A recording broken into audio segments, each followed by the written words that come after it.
Hello, everybody from Vittorio. We are back. Another great episode of Lazio Lounge. Another video episode of Lazio Lounge. We like the first try, so we want to keep it going like this. So you can follow us video on YouTube. We will still be available on iTunes, Spotify, Spreaker, and wherever you tend to listen to your podcast. But we give you this other option to follow us video. I have a lovely face, not that much Alistair, but my face is worthy. So guys, I'm giving you this bonus. But Alistair, we have plenty of things to talk about because Lazio was dead last week, and what happened? Resurrection against Spal? Yeah, I mean, it's quite funny, but I think we kind of finished off last week's episode by me saying that I think the perfect response to the derby performance would be to do something similar to what we did against Sampdoria, but I didn't really expect us to do exactly the same thing as what we did against Sampdoria. So, yeah, I mean, it was brutal yesterday. It was, in a way, even more, well, I don't know, I'm not sure which one was the more convincing win, actually, but it was really never in doubt. I mean, scoring that early, and then, like I said, after the Samp game, just relentless afterwards. They weren't happy to win by just 1 or 2 goals. They were desperate to score as many goals as they could, and then Bobby Adekanye getting his first goal as well. So yeah, it's great. It's just superb reaction. It's exactly what we needed, and yeah, the confidence is immediately back. Yeah, and we have to say that has been nearly a perfect weekend. Roma lost, Atalanta drew at home against Genoa. That, I mean, it's not Real Madrid. Unfortunately, Juventus and Inter won, but I don't know. I still watch the teams behind Lazio, not yet the teams ahead of us, because for me, the first step is qualify for the Champions League, and then we can go further and talk about Scudetto, etc. But first part is the Champions League, and now we are 10 points ahead of both Roma and Atalanta. Surprisingly, honestly, because I was hoping that Sassuolo could, create some problems to Roma, but I wasn't expecting Atalanta drawing at home against Genoa, especially considering how Genoa is playing lately. No, absolutely, yeah. I mean, I had the pleasure of being able to go to the game for pleasure this weekend instead of having to work, which is always quite nice.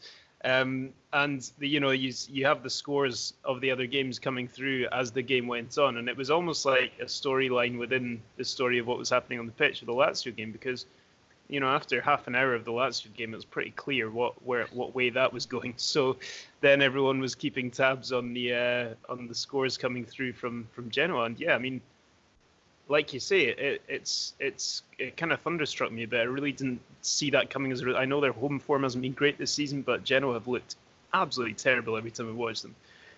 So yeah, I mean, you have to take advantage of those moments. I think you're right. I think that at the moment, it still is more about trying to make this gap as big as possible. It will, for me, be a bit of a relief to finally get this game in hand out of the way on Wednesday, one way or another, hopefully by getting a win. But it's just, I always find it a little bit unsettling when you have a kind of league table where you're saying, well, we're in this position, but we could be in this position with a game in hand, and especially if it's against a weaker team you expect to win. I'm looking forward to just having that out of the way, having the league table settled as it should be. And yeah, I mean, look, you're talking about not keeping an eye on the 2 teams above us. Well, if we beat Verona on Wednesday, one of those teams will no longer be above us, Vittorio. So, yeah.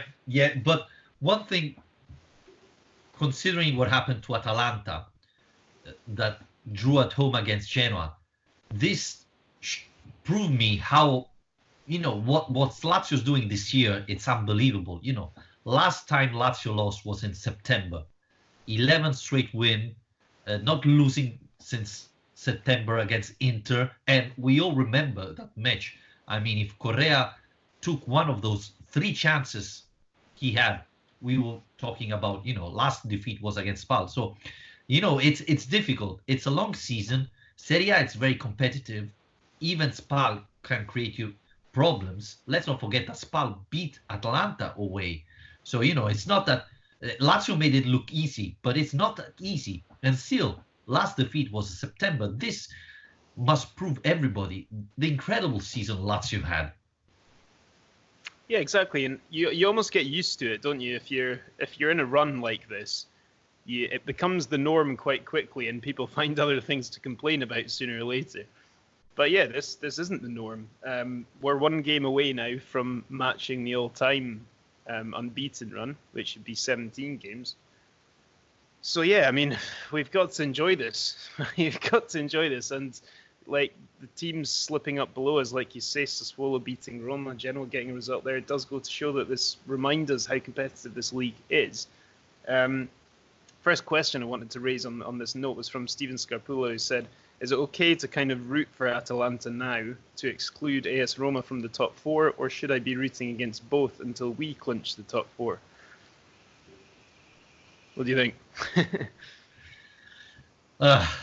Well, at the moment, against Atalanta and Roma, I think, because, as I said, top priority is the Champions League spot. We know, we can say that it's going to be three teams fighting for it, right? Lazio, Roma, and Atalanta. So we know that one is not going to get it. So at the moment, we have to fight against Roma and Atalanta, and then later on, we're going to see. The thing is, apart from this surprising draw at home, Atalanta has been playing amazing football.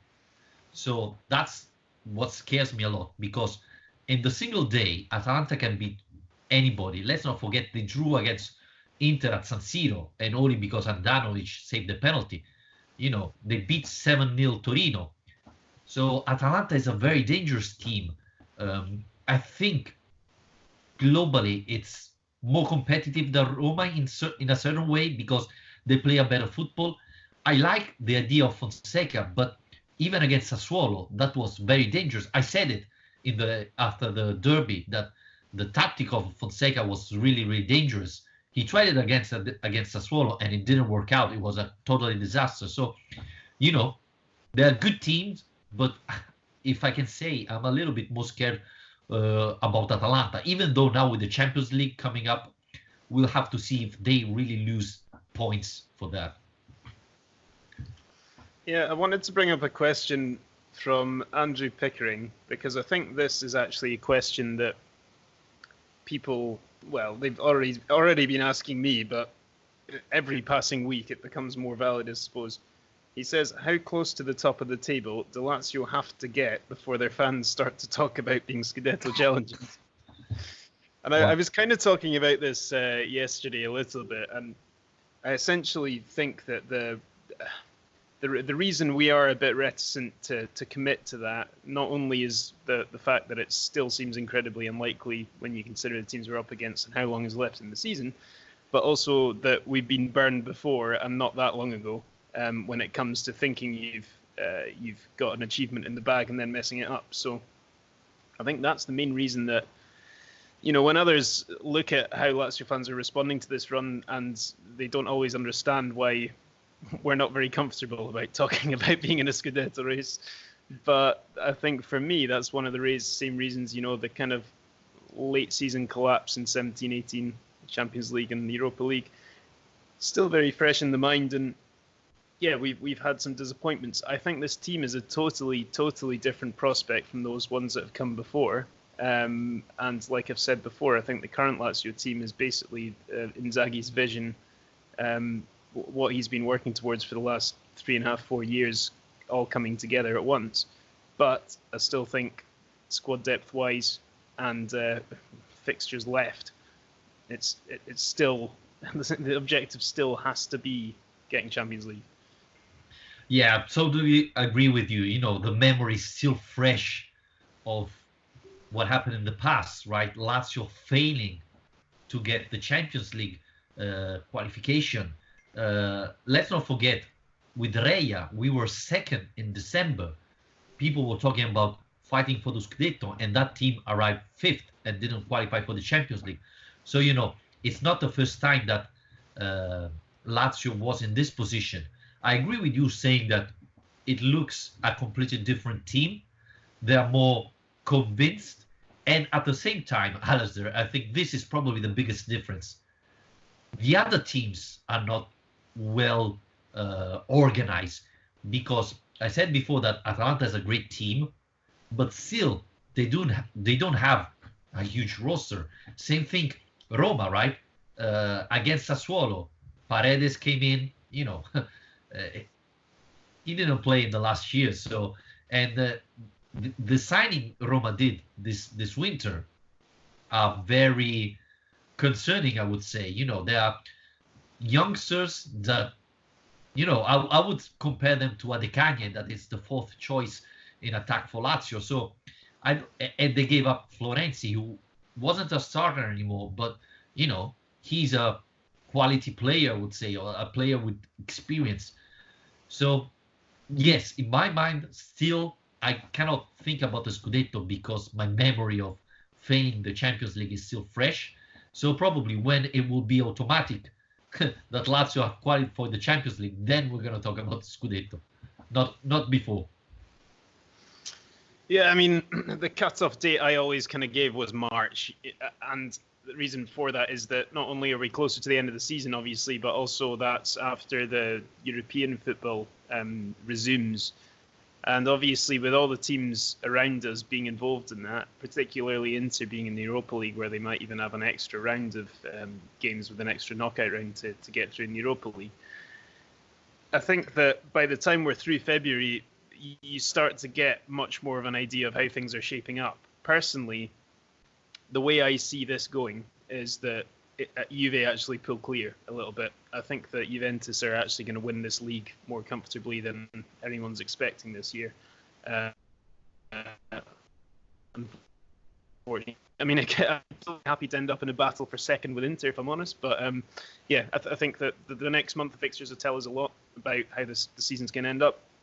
And if come March, Lazio's still up here, still 2 points away from Juventus, then I'll put my hands up and I'll start talking about it.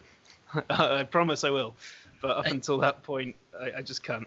Honestly, I'm not convinced that Inter will go further in the Europa League. Knowing Conte and knowing how much he cares about Europa League, I think the Primavera team will play in the next round of Europa League for Inter, and they will get out and Conte will focus only on the Scudetto. But I agree with you that Juventus is probably the best team, and we are seeing that Inter is struggling. I mean, they won against Udinese, that it's not a great team, only because of Lukaku.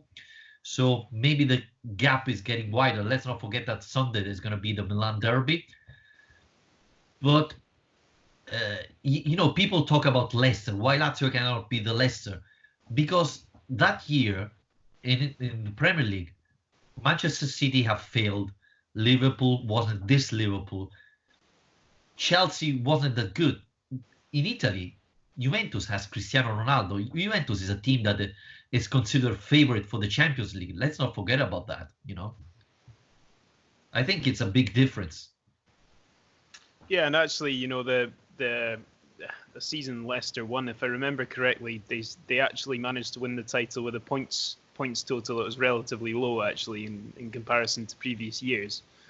So yeah, I mean, I'm not taking that away from them for a second. It was an absolutely remarkable story and an incredible achievement. But yeah, I mean, I think, like you say, the circumstances are very different. But anyway, for now, let's focus a little bit on the game from Sunday, because we've got a few different questions about all of this.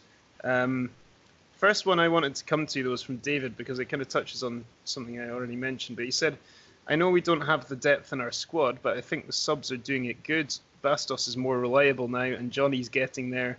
Bobby scored, and if we can get Vavro more involved, we can be really good. And I think that actually that is a really big talking point, really big positives to come out of this game on Sunday. Not only the players he's mentioned there, but also Caicedo. I mean, I still don't think he gets nearly enough credit for how well he's playing this season, how much he's improved, because we all kind of knew how good a link-up player he can be, but he is adding goals to his game, and his minute per goal ratio this season is pretty impressive. So what do you think? Yeah. I think that Inzaghi is getting the best out of, although it's not the deepest squad, the players that he has, he's getting a lot out of. Yeah, and let's not forget that Caicedo played Sunday and he wasn't 100% fit. after the match, Inzaghi said, and I was honestly surprised to see Caicedo coming off instead of Ciro Immobile at the beginning of the second half. And then Inzaghi explained, said that Caicedo wasn't 100% fit. On Saturday, he had a little problem. Inzaghi has forced him to play because, Adekanye wasn't ready for start a Serie A match. And even though Caicedo wasn't 100% fit, I mean, he scored 2 goals. The second one was amazing. Brilliant. And, he's playing great football. And then he came off. Bastos, I think it's a better striker than a defender. It was good to see Vavro playing. It was good to see Johnny improving. I think, and this is the funny thing, because if you remember at the beginning of the season, I said Lazio is very strong in the central of midfield. Now with Cataldi out, with Berisha on loan, we really the next sub is Parolo, and after that there's Minala. So that's a little bit the concerning point. Even though we have to say that Inzaghi knows very well Minala, because he had it in his Primavera. He won the Coppa Italia, the Supercoppa Italiana with Minala, so he knows the players.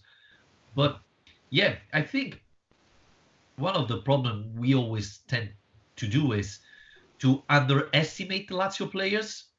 When Caicedo came, we thought he was an average player. He's proving everybody wrong. We're doing the same with Bastos.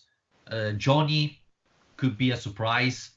So I think maybe number-wise, there's a question mark, because Lukaku was back in the team this Sunday. Same thing, Marusic. But we missed them in the last month or so. So that's the biggest problem, I think. The fact of the players, as I said, even Roma hasn't got a huge roster. That's why I don't believe Lazio will fight for the Scudetto, because, Juventus has Douglas Costa on the bench, sometimes Higuain, Bernardeschi, etc. That would be all players starting with Lazio, while Roma-Atalanta hasn't got those type of players available on the bench. So I think if you're talking about Champions League, the team is not bad. The biggest problem are the injury, because Correa, we don't know if he's going to be back for Inter. Marusic and Lukaku. Well, Lukaku didn't train again today, so we don't know if he's really back. But, if we have the players back from injury, then I think we have a good team. Obviously, if next year we're going to qualify for the Champions League, we need improvement. But for this year, considering we don't have Coppa Italia and Europa League, I think the team is fine.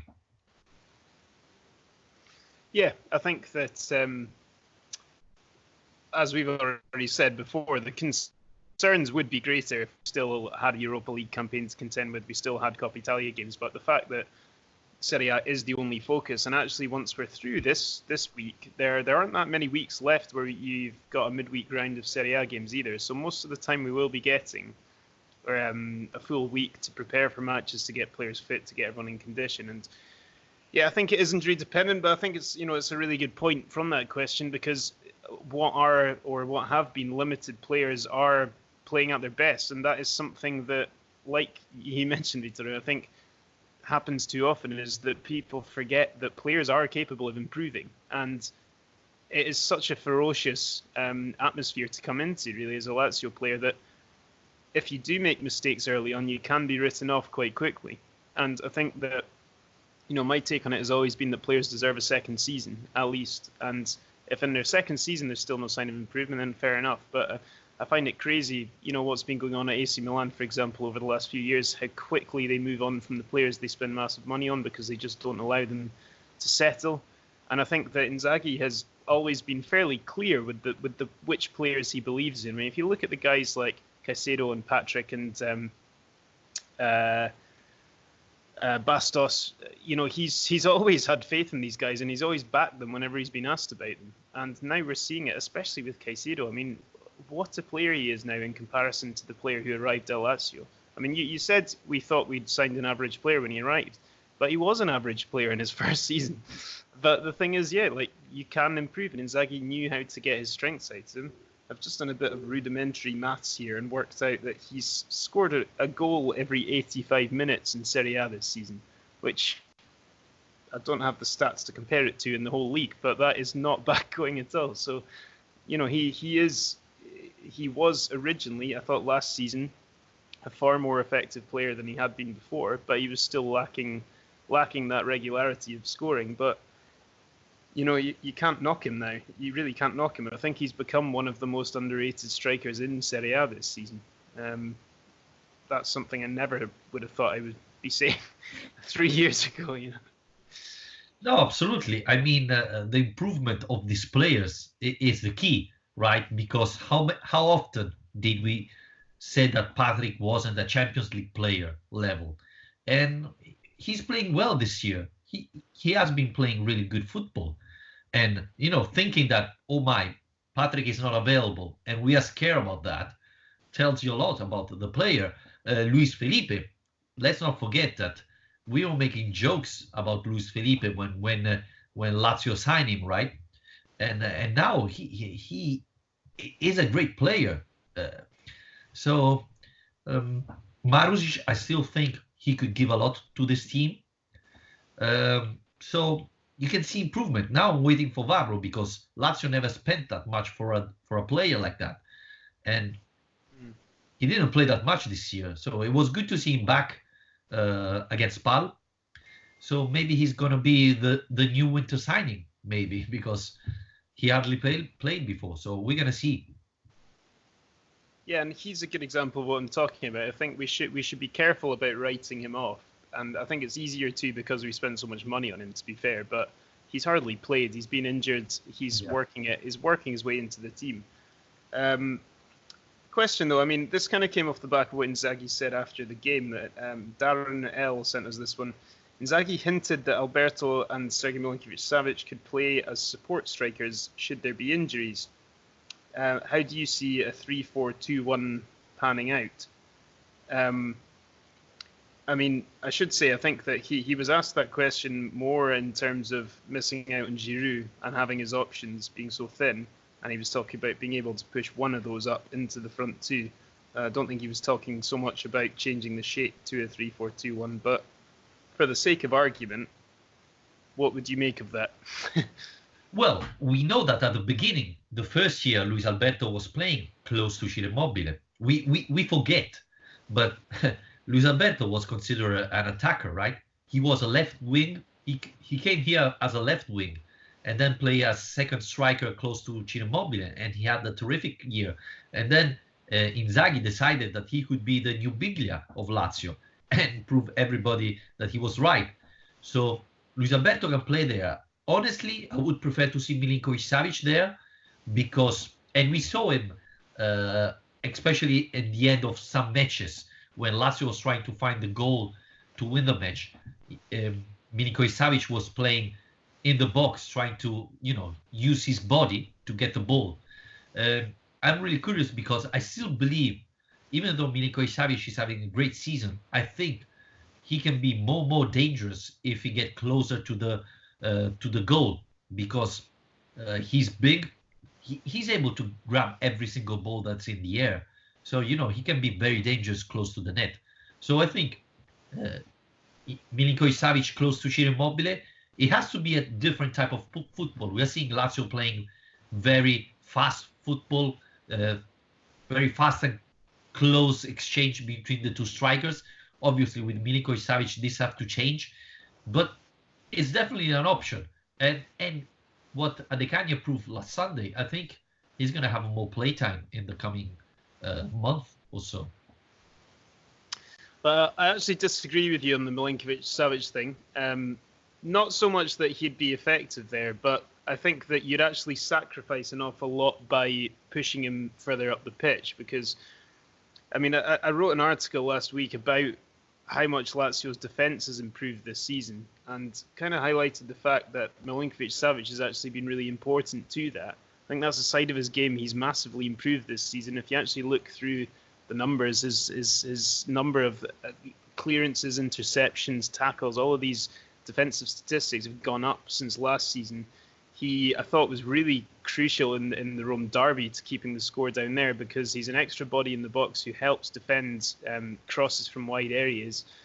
I think his his importance to the defensive side of our game shouldn't be undervalued. And I think that we haven't seen him, shine in the kind of 12 goal a season sense that he did 2 years ago. But he's actually become much more of a rounded midfielder because he is working in both areas, going box to box and being able to do both those things at once. So I actually think that it would be a waste to move him further up the pitch, because I think he's been doing brilliantly where he is in both phases of the game. Between him and Lazzari and Lucas Leiva, they're doing a great job there. Whereas I think Alberto's a much more natural fit, because like you say, he's played up there before and was moved backwards. I don't think our options are that threadbare that we're going to have to be doing this much tinkering anyway.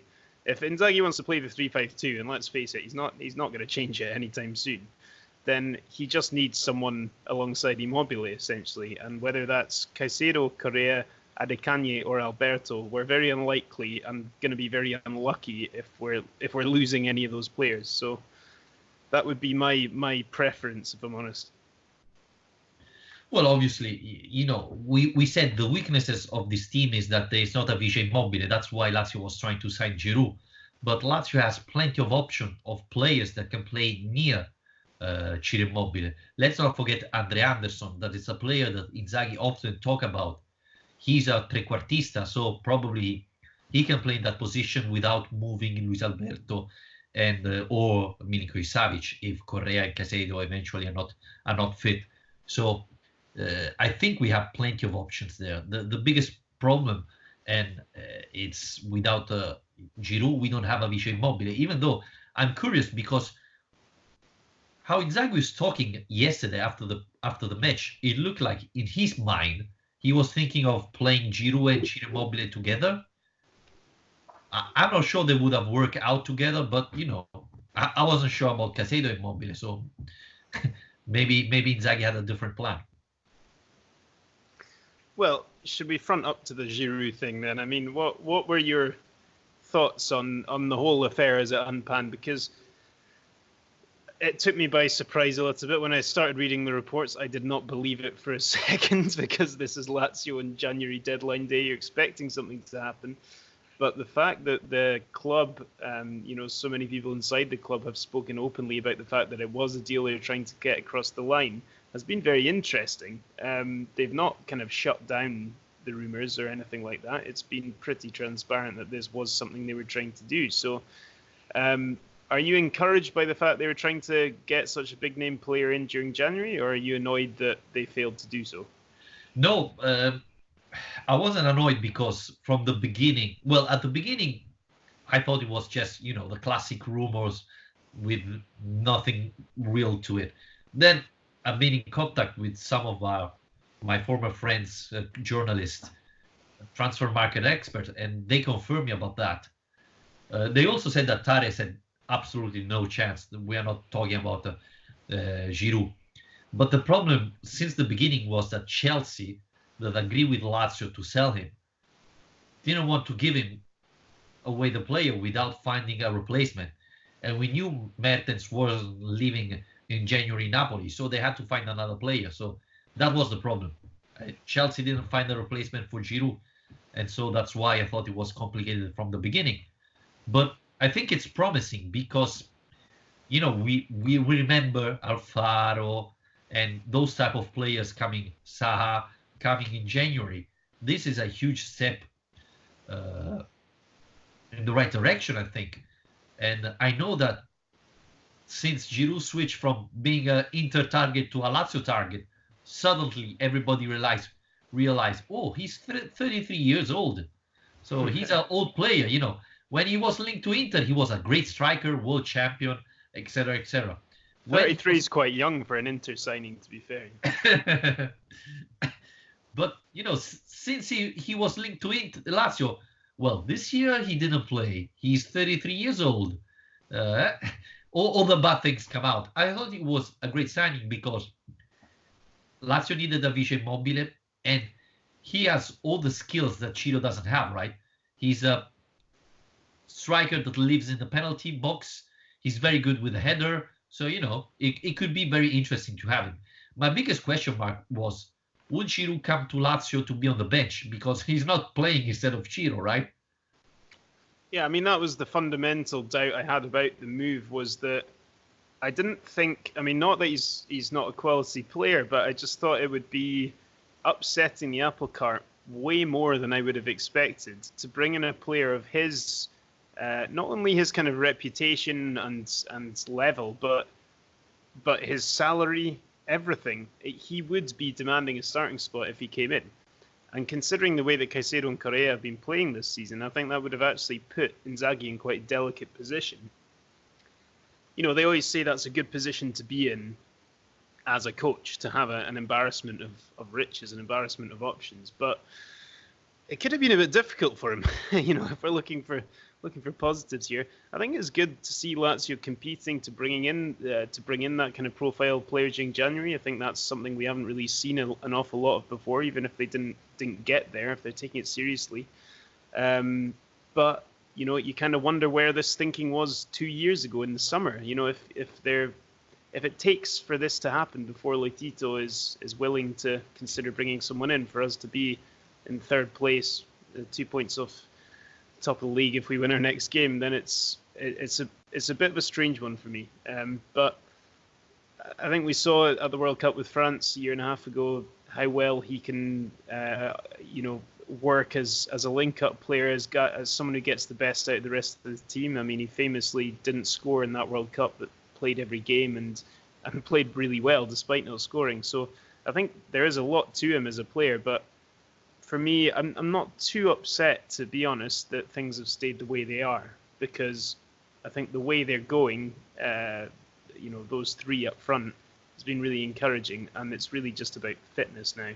Yeah, and I agree with what Bergomi said yesterday. He said that Lazio didn't need Giroud, which in a part is true, right? Because the team is so well assembled. The group is so positive. You know, you see Adekanye doesn't play a match, and then he comes in, and you notice everybody was trying to make Adekanye score. So even Ciro Immobile, that should be thinking, you know, I need to score to improve my record. He started giving ball to Adekanye, and then after Adekanye score, it was Johnny, etc., etc. So maybe the team spirit would have been affected, like Bergomi said. Inzaghi built this group. Everybody's trusting and following the manager, and you know, sometimes bringing someone from outside doesn't help give you the best from the group. You know, I think one of the reasons why Inter in the last couple of weeks haven't played great football is because Conte have been complaining since end of December that this team is not good enough. And you know, saying like this, obviously the players that are part of the group doesn't feel, you know, respected and trusted by the manager. Instead, Inzaghi every time said this group is fantastic and everybody's good, etc. And they're showing on the pitch. They're giving everything they have. So Lazio could even not sign Giroud. My question for you, Alistair, is: would you sign Giroud this summer, or you would go for another player at this point? I'm not sure. I mean, you know, if you qualify for the Champions League and we're not losing any players, then I think he would be a pretty good signing. It kind of depends on the terms of the deal a little bit as well. Obviously, be a free agent, but often what it means is that you're paying through the nose in terms of contracts and agent commissions and so on. At his age, when I saw, you know, a 3-year deal on $3 million a year, I was a bit skeptical about that. Then again, we've signed a guy like Miroslav Klose before and got the best out of him at a similar age. So different players, very different players. But yeah, I don't think we should rule him out because of his age. Obviously, he's a very quality, experienced player, but we have to consider that this is Lazio. This isn't a team that spends an awful lot of money on players. They're usually pretty careful about who they're signing on to big contracts like that. And given that, you know, there are other areas of the squad that need improving, I'm not sure bringing in a fourth striker for that much money would be the first thing we need to do. I think if we can get him on the right terms and a right deal, then fair enough. And we can afford to spend a bit more if we're in the Champions League, don't forget as well. So I'd like to have him in the squad. I think if we're playing in 3 competitions and one of them is the Champions League, to have the 4 of those guys together as options would be encouraging. Because I don't think Adekanye is anywhere near there yet, Champions League football.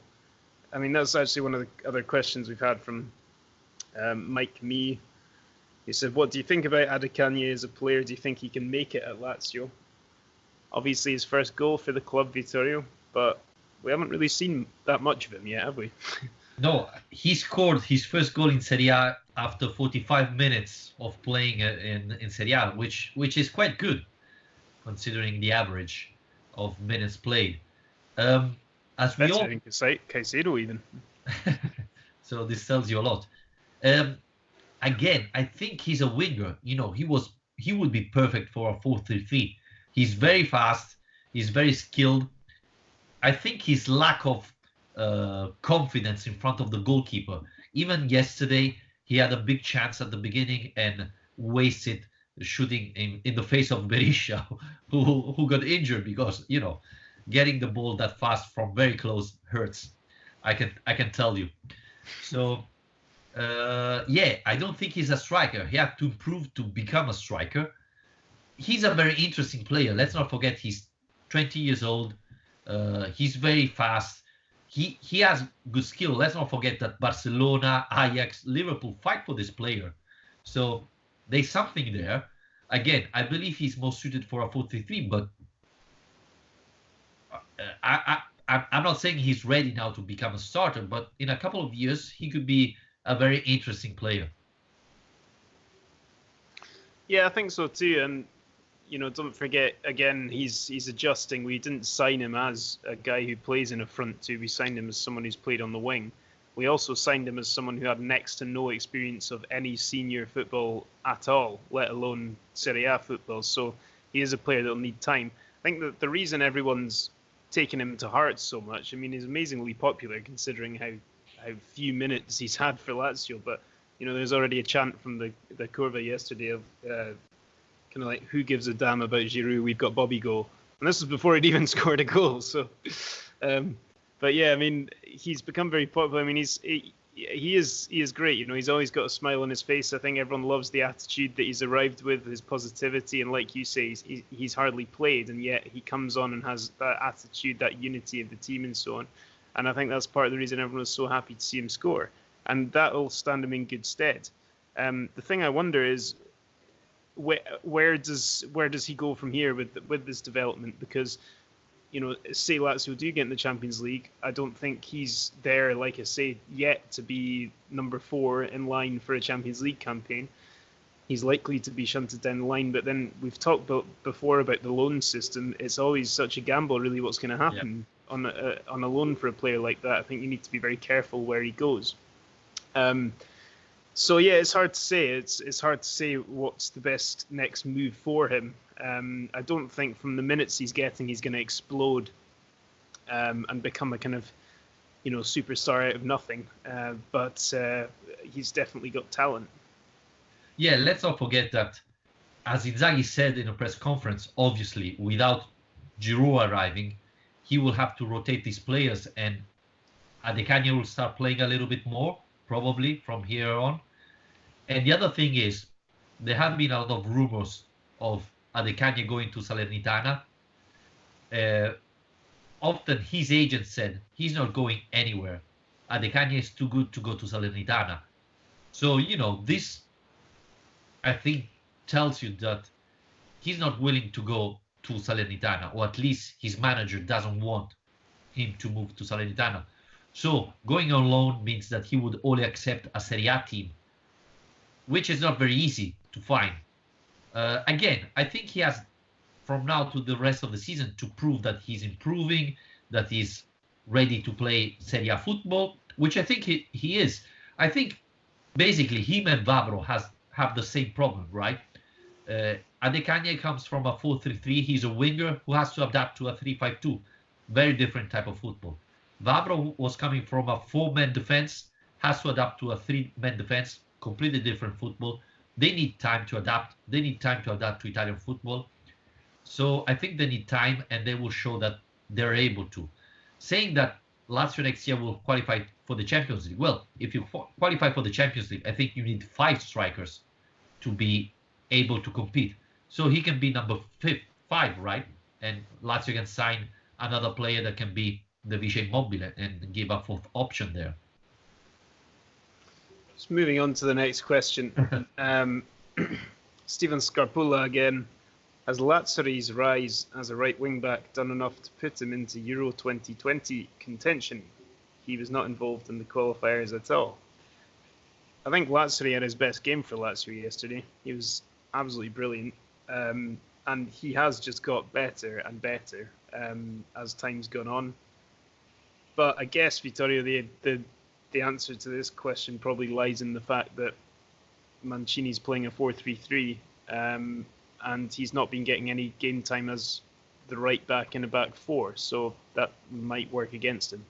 Well, Mancini had an interview with Gazzetta, I don't remember if a couple of weeks ago or a month ago, and talked about Lazzari and said, he's not a winger, he's not a left back. But he's been both for me, playing a 3-5-2. He's been doing both things.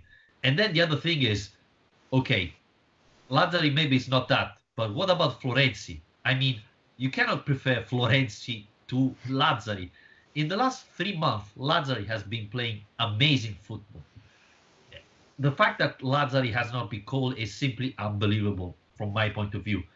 But, Mancini said, and Lazzari, Lazio channel talk about that after the match, and Lazzari said, I don't think about the national team because Mancini said, I'm not a winger, I'm not a left back. He doesn't need me. So I don't think I will make it for the Euros, which is crazy for me. It's crazy. But from the other side, I'm happy because this means that this summer he will be to our own on time. He won't be tired because he played the Euros. So he will start the training, the summer training on time. But from an Italian point of view, it doesn't make sense at all. Lazzari doesn't get tired anyway. You don't need to worry about that. Yeah, I mean, it is a surprise for me that he hasn't even been tried because I think that's a position of weakness in that Italy team as well. It's not, you've got D'Ambrosio, you've got Florenzi, Spinazzola. I mean, it's not exactly the strongest point of that team.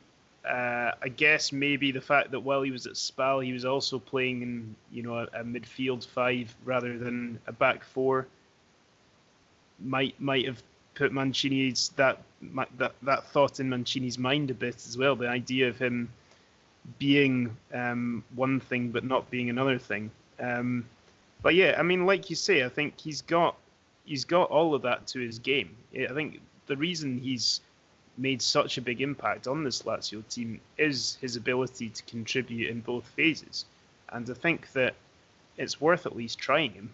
He's been one of the outstanding players in that role this season in Serie A, and he's got more to his game than just being someone who can cross the ball, which is kind of what he got a bit typecast at Spal last year. To answer the question, I think that he's more than deserving of being called into that team, but it doesn't sound like it's going to happen. No, and this, raises me the question, is Mancini having something against Lazio? He said that Immobile and Belotti will play one game ahead, each player. Immobile scored 25 goals, 25. Belotti 9. I mean, even the mother of Belotti wouldn't be making his son play. This doesn't make no sense at all. 25 goals to 9.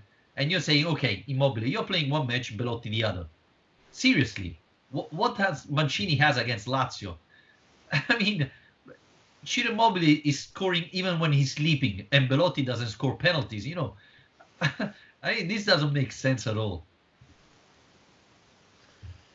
No, I mean, yeah, it frustrates me, the Italy Immobile thing. But I mean, there is no getting around the fact that when he pulls on that Italy shirt, people are on his back immediately. He did become a scapegoat of the World Cup qualification campaign. He did have, like a year and a half, 2 years without scoring for the national team. He did, we have to say as well, play very badly for Italy for a long time. The thing is, I don't think he has done this season. The appearances he's made for Italy, I think he's been pretty good. So you have to look beyond what happens when you play Armenia or Liechtenstein and have a look at what's happening in the league. And Immobile is not just the top scorer in this league; he's the top scorer in Europe. I mean, it would be ludicrous to leave the European Golden Shoe winner out of your team in the place of a Torino player, with all due respect. Not only, he's still convinced that Balotelli is the best striker. Brescia is going to Serie B, and they have Balotelli playing. He should be playing. This tells you everything. I mean, come on, Mancini, be serious. Yeah, we'll see what happens. I mean, I still think Ciro stands a good chance of starting at the Euros, but I'm still not convinced that team is set up in the right way for him. I think Lazio is the perfect fit for him. It gets the best out of him. It gets him in full confidence, and that's what he needs. His confidence naturally drops when he's in the national team because of everything that's happened before, and he doesn't really have a Correa or a Luis Alberto or a Sergei around him. He doesn't really have so many of those creative players next to him who he can link up with, and I don't think he's really suited to being a spearhead where he's expected to get in the box and try and win headers and things. That's not really his game. So it kind of depends on how Mancini sets that team up more than anything for me, because I don't think it's as simple as saying he can't play in a 4-3-3, because he was absolutely brilliant in a 4-3-3 while he was at Torino. But even at Pescara as well, yes. So, I mean, he's shown he can do that very effectively before, but I think you need to understand the player to get the best out of him, and hopefully that's something that Mancini's going to be willing to do. Yep, we're going to see. Alistair, I think we have another question from Cristian Ronaldo, who's asking why Armini only play with Primavera this season. Well, I think the main reason is because Primavera is struggling so badly that they need to keep the best players. Plus, now he moved to the right back. So I think he doesn't. Lazio Primavera now is playing with a 4-3-3 because Raul Moro needs to be playing in a 4-3-3, and Armini is playing on the right back. Right back. Which one is it? I don't remember. And so Lazio hasn't got a right back, so there's no space for Armini at the moment. He even scored last Saturday against Pescara. Yeah, I mean, they're probably terrified of getting relegated again as well, so they need to, take the Primavera a bit more seriously. But also, I think something that plays into it is the fact that Inzaghi's been a lot more settled with his defence generally this year, and he's kind of settled on the back three that he likes, and he's giving them game time. And then beyond that, Patrick and Bastos have been doing pretty well, and he's been wanting to give them time. Vavro's been getting opportunities, and essentially, when you've got 6 players and to take up 3 spots, there's just the opportunities haven't really arisen where there's been time. And let's not forget as well that Acerbi always plays, so you're basically talking about 5 players for 2 spots rather than 6 players for 3 spots. So they are limited opportunities. And when you've got Bastos, the man demands a place in the team. So by the way, breaking news, not breaking news, but I was delighted to hear, and thanks everyone who told me, because I wouldn't have found out otherwise, but apparently the name Marco van Bastos has been getting some airtime in the American TV commentary of the Lazio game this weekend. So this is great news. The movement continues to get that man up front, to get him where he belongs. So everyone continue to share the word of Marco van Bastos. He missed a big chance Sunday, yeah? Yeah, I mean, you got to miss one every once in a while so that everyone keep the secret weapon secret. Right, one final comment, more in question, I suppose, from Francesco. He just says to rate the Mercato. there wasn't much to rate, but what do you think? Which Mercato? Well, yeah, exactly. And by the way, did you see Berisha playing with Fortuna? He made the assist. Then the goal has been disallowed, but what an assist he made. I would say 5 out of 10 because you sold a couple of players. Well, you gave away a couple of players, Durmisi and Berisha and Casasola. I think this team needed to sign a couple of players, but they didn't. So, yeah, not happy. Yeah, I mean, yeah, I'd probably agree with that. It's hard to, you can't really give it a good mark because we didn't sign anyone. So, but then again, I mean, getting Durmisi and Berisha out on loan, I think is relatively good in a way, because, well, especially Durmisi wasn't going anywhere, wasn't getting any game time. He needs to play clear from the start that he wasn't, he just wasn't part of this team essentially, the way I saw it. So fair enough. But if you lose 2 players and gain none, you can't really call it a good mercato, can you? So well, we just have to make do with what we've got now. We added Minala and Dujan Anderson in the team. So Duvan Anderson, sorry, in the team. Yeah. Release the balloons to celebrate that one. Yeah. Huge signing. Alistair, it's time of your stats. It's stat time, right? Okay. Well, I already mentioned my unbeaten run one, which is annoying, using all my good material early.